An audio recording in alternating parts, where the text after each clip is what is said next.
अस्सलाम वालेकुम। आज हम केमिस्ट्री चैप्टर 5 का लेक्चर नंबर 3 को डिस्कस करेंगे।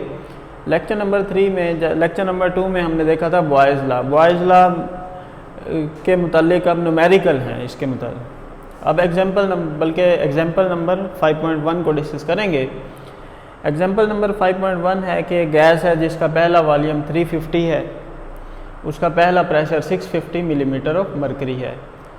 अगर प्रेशर कम कर दें, प्रेशर P1 है 650, प्रेशर को कम कर दें 325 तक, तो वॉल्यूम कितना होगा V2 मालूम करना है। तो एक हमारे पास बॉयज़ लॉ की इक्वेशन है P1 V1 is equal to P2 V2। अब इसमें हमने V2 मालूम करना है, तो V2 को यहीं रहने दें, P2 को इधर ले जाएं, तो P1 V1 divided by P2, तो V2 आ जाएगा P1 650, V1 350, P2 325। तो इसको मल्टीप्लाई डिवाइड करेंगे, V2 की वैल्यू आ जाएगी 700। तो इसी तरह एग्जांपल नंबर 2 है। अगर एक गैस है जिसका पहला वॉल्यूम 785 है और उसका पहला प्रेशर, यानी इस प्रेशर पर वॉल्यूम है 785, 600 प्रेशर पर वॉल्यूम है 785। अगर वॉल्यूम को कम कर दें, 785 से कर दें 350, तो प्रेशर की वैल्यू बताएं। तो हम फिर वही इक्वेशन ये पुट करेंगे, P1 V1 is equal to P2 V2। अब इसमें P2 प्रेशर की वैल्यू मालूम करनी है, V2 यहाँ पर है, इसको ले जाएं, दूसरी तरफ जाकर डिवाइड हो जाएगा, तो P2 की वैल्यू है P2 is equal to P1 की वैल्यू V1 की वैल्यू डिवाइडेड बाय V2 की वैल्यू। तो इसको मल्टीप्लाई डिवाइड करेंगे, ये आ जाएगा 1345.7 मिलीमीटर ऑफ मरकरी। अगर इसको चेंज करना है ATM में, तो हमें पता है एक ATM में 760 मिलीमीटर होते हैं, तो 1345 मिलीमीटर में कितने ATM होते हैं। जब भी इसको ATM में चेंज करना हो तो 760 से डिवाइड करेंगे, 760 से डिवाइड करने से आता है 1.77 ATM। ये थी एग्जांपल नंबर 2। अब देखेंगे absolute temperature scale. Absolute temperature scale इसे कहा जाता है केल्विन स्केल। ये इसको लॉर्ड केल्विन ने इंट्रोड्यूस करवाया था। इसे एब्सोल्यूट टेम्परेचर स्केल या केल्विन स्केल भी कहा जाता है। ये 0 केल्विन से स्टार्ट होता है, या 0 केल्विन इज इक्वल टू होता है -273.15 सेंटीग्रेड। इसे कहा जाता है एब्सोल्यूट टेम्परेचर।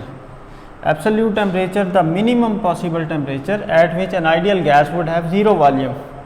आइडियल गैस वो होती है जिसके दरमियान फोर्स ऑफ अट्रैक्शन ना हो। हम कोई गैस आइडियल नहीं होती, हम टेम्परेचर से प्रेशर से एडजस्टमेंट करने के बाद उसको आइडियल बनाते हैं। आइडियल गैस जिसमें फोर्स ऑफ अट्रैक्शन कम होती है, यानी वो गैस आइडियल गैस जिसमें फोर्स ऑफ अट्रैक्शन ना हो, वो भी लिक्विड या सॉलिड में तब्दील हो जाए। तो ये वो टेम्परेचर है जिस पर आइडियल गैस का वॉल्यूम 0 हो जाए, यानी गैस गैसीय स्टेट में नहीं रह सकती। गैस या तो लिक्विड में चेंज हो जाएगी या फिर सॉलिड में चेंज हो जाएगी। ये इतना कम टेम्परेचर है, -273.15। ये इतना कम टेम्परेचर है जिस पर कोई भी गैस गैसीय स्टेट में नहीं रह सकती। इससे पहले ही गैस या तो लिक्विड में चेंज हो जाती है या फिर सॉलिड में चेंज हो जाती है। इसे कहा जाता है एब्सोल्यूट 0। अब दो स्केल्स हैं, केल्विन स्केल और सेल्सियस स्केल। इसका कंपैरिजन देख लेते हैं। 0 केल्विन इज इक्वल टू -273। अगर 73 इंक्रीज़ करेंगे, इधर से 73 डिक्रीज़ होगा, -200। इधर से 173 इंक्रीज़ करेंगे, इधर से 173 डिक्रीज़ होगा, तो 273 -173, तो ये 100 आ जाएगा। 273 इंक्रीज़ करेंगे, यहाँ 273 डिक्रीज़ होगा, तो ये हमें पता चलता है कि 0 सेंटीग्रेड 273 केल्विन के इक्वल होता है, जबकि -273 0 केल्विन के इक्वल होता है। तो अब उसके बाद अब दो ये फार्मूले हैं, इससे हम जो है ना सेंटीग्रेड को अगर केल्विन में चेंज करना हो, केल्विन को सेंटीग्रेड में चेंज करना हो, तो अगर सेंटीग्रेड को केल्विन में चेंज करना हो, जैसे 100 सेंटीग्रेड को केल्विन में चेंज करना हो, तो सेंटीग्रेड में 273 ऐड कर देंगे, तो ये आ जाएगा 373 केल्विन। सेंटीग्रेड को जब केल्विन में चेंज करना हो तो उसमें 273 ऐड कर देंगे। और अगर केल्विन है जैसे 300 केल्विन है, इसको चेंज करना सेंटीग्रेड में, तो उसमें से 273 माइनस कर देंगे, ये आ जाएगा 27 सेंटीग्रेड। तो ये दो फार्मूले हैं, इसकी मदद से हम सेंटीग्रेड को केल्विन में चेंज करेंगे, केल्विन को सेंटीग्रेड में। अब उसके बाद है नेक्स्ट टॉपिक हमारा है चार्ल्स लॉ। चार्ल्स लॉ, जे चार्ल्स, इसने 1887 में ये लॉ पेश किया। अब ये जो लॉ है, अब ये वॉल्यूम और टेम्परेचर के दरमियान रिलेशनशिप है। वॉल्यूम और टेम्परेचर के दरमियान रिलेशन, 4 फैक्टर होते हैं जो गैस को डिफाइन करते हैं। मैंने पहले भी डिस्कस किया था, प्रेशर, टेम्परेचर, वॉल्यूम और number of mole, PTV news. तो प्रेशर, टेम्परेचर, वॉल्यूम और नंबर ऑफ मोल, ये 4 चीज़ें हैं जो गैस को डिफाइन करती हैं। अब इसने 2 फैक्टर को डिस्कस किया, वॉल्यूम और टेम्परेचर। इसके मुताबिक volume of a given mass of gas is directly proportional to the absolute temperature. Absolute temperature का मतलब टेम्परेचर इन केल्विन। वॉल्यूम और टेम्परेचर एक दूसरे के डायरेक्टली प्रोपोर्शनल है जब प्रेशर को कांस्टेंट रखें। Volume is directly proportional to absolute temperature. यहाँ टेम्परेचर नहीं कहेंगे, यहाँ कहेंगे एब्सोल्यूट टेम्परेचर, क्योंकि टेम्परेचर केल्विन में है। गैसेस केल्विन स्केल को फॉलो करती हैं, गैसेस सेल्सियस स्केल को फॉलो नहीं करती। Volume is directly proportional to temperature जब प्रेशर और नंबर ऑफ मोल कांस्टेंट होंगे। 4 फैक्टर हैं, 2 को डिस्कस करेंगे, वॉल्यूम, टेम्परेचर और वॉल्यूम को, तो 2 को कांस्टेंट कर देंगे, फिक्स कर देंगे, उसको चेंज नहीं करेंगे। प्रेशर 1 atm, नंबर ऑफ मोल 1 मोल। तो अगर प्रोपोर्शनलिटी कांस्टेंट का साइन ये इसको ख़त्म करेंगे तो V is equal to KT आ जाएगा और K is equal to V/T। अब उसके बाद एक गैस है जिसका पहला वॉल्यूम V1 है, पहला टेम्परेचर T1 है, वो K के इक्वल है। उसको डिवाइड करेंगे, उसका एक आंसर आएगा जिसे कहेंगे K। अगर हम टेम्परेचर बढ़ा दें, टेम्परेचर बढ़ाने से वॉल्यूम इंक्रीज़ होगा। अब गैस का टेम्परेचर बढ़ा देते हैं, गैस को हीट करते हैं तो टेम्परेचर इंक्रीज़ होगा। टेम्परेचर पहले था T1, वॉल्यूम था V1। अब टेम्परेचर को इंक्रीज़ किया तो वॉल्यूम की वैल्यू होगी V2। तो V2/T2 ये भी K के इक्वल है। अगर दोनों K के इक्वल हैं तो आपस में भी इक्वल होंगे। तो जनरल इक्वेशन आ जाएगी V1/T1 is equal to V2/T2 is equal to K। अब है इसकी एक्सपेरिमेंटल वेरिफिकेशन।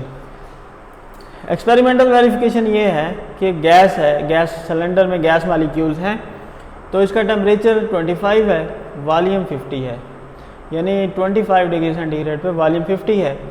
अगर टेम्परेचर को 100 कर दें तो वॉल्यूम भी चेंज होगा, वॉल्यूम भी इंक्रीज़ होगा।